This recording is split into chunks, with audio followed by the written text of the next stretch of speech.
Hey YouTube, DanOttawa here, coming at you with my pre-semifinal analysis.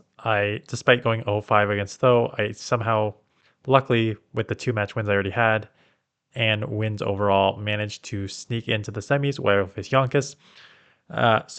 This is just the pre-draft analysis. The video will go up in a couple hours.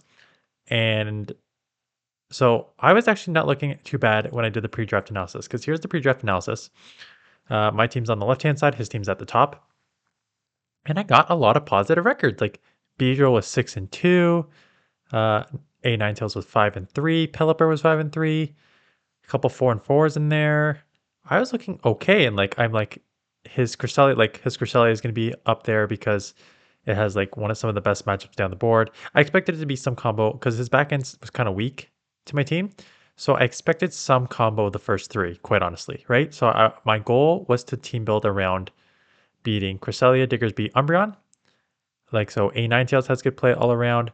Pelipper has okay play because against Diggersby. Beedrill's got some play. Uh, him on top has some play against like Diggersby and Umbreon, which are weak to counter users, right? So that was my mindset going in, was to beat that.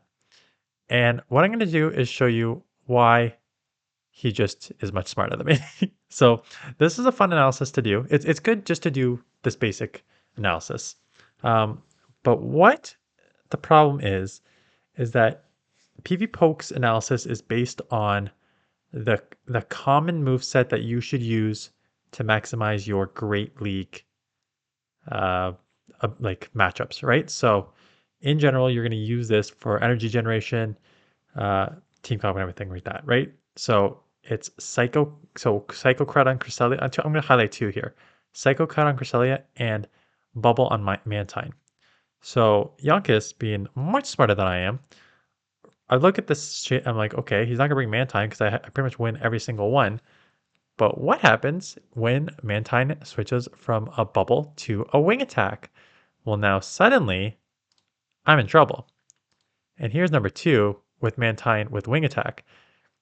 Right? He's now picking up the Pelipper, he's picking up the Jellicent, he's picking up the Beedrill because I'm weak, and picking up the him on top huge because I'm weak to flying.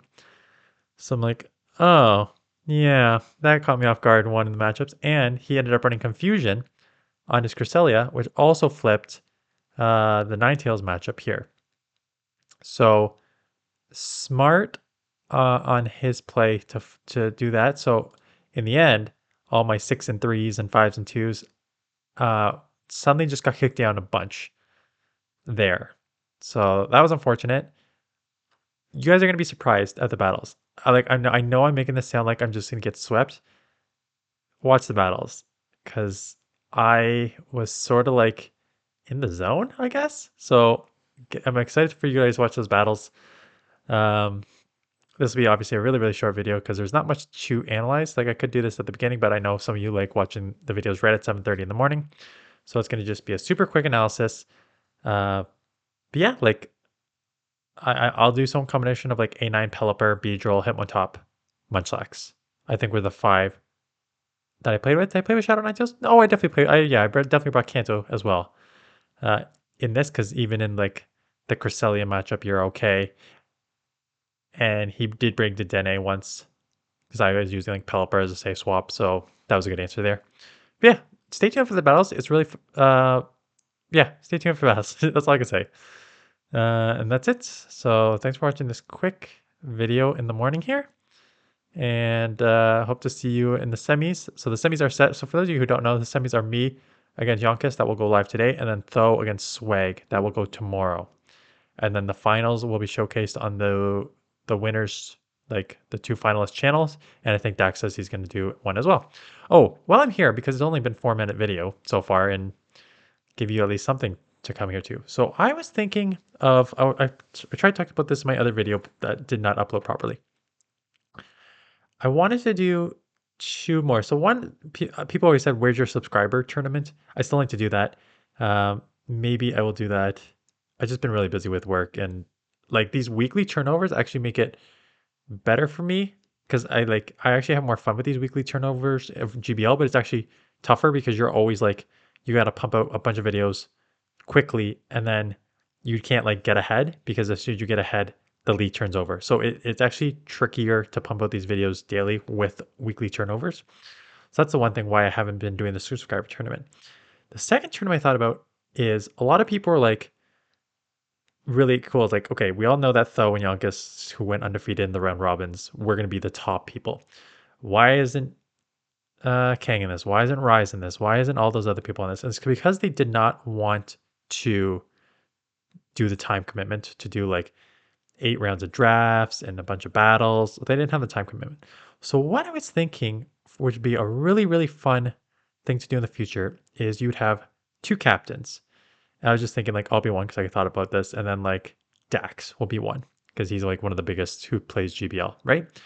And then what would you do? You'd have like 30 people involved. So you'd have like all the people in this tournament, plus like all the ones that didn't want to commit because of time commitment. Hopefully they commit. Like we get like Zionic, like all the people I just named, Kang, Rise, Epistix, Wallower, like all the big names, all the big YouTubers.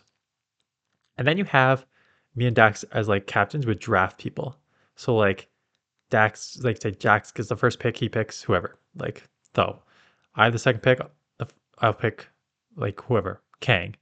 And then you'd have those two battle in a set of like 3 matches using 9 in Great League, Open Great League, using like 9 unique Pokemon. So 3 teams of 3, all unique Pokemon, best of 3. And then you'd have like, so you have like, hopefully like 15 people, like 15 YouTubers on your team each.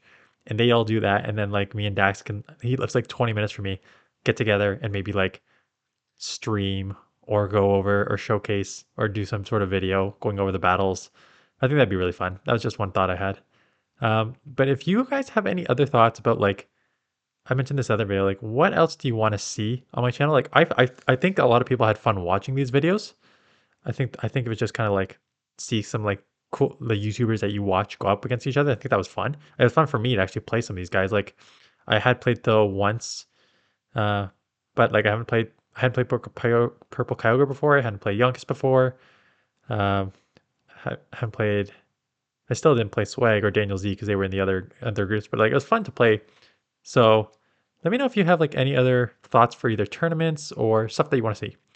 Anyways, now 7 minutes, a little more realistic for a video, for a morning video. So I will upload this now and check out for the battles in a couple hours. So thanks for watching, guys, and I will see you guys in the next one.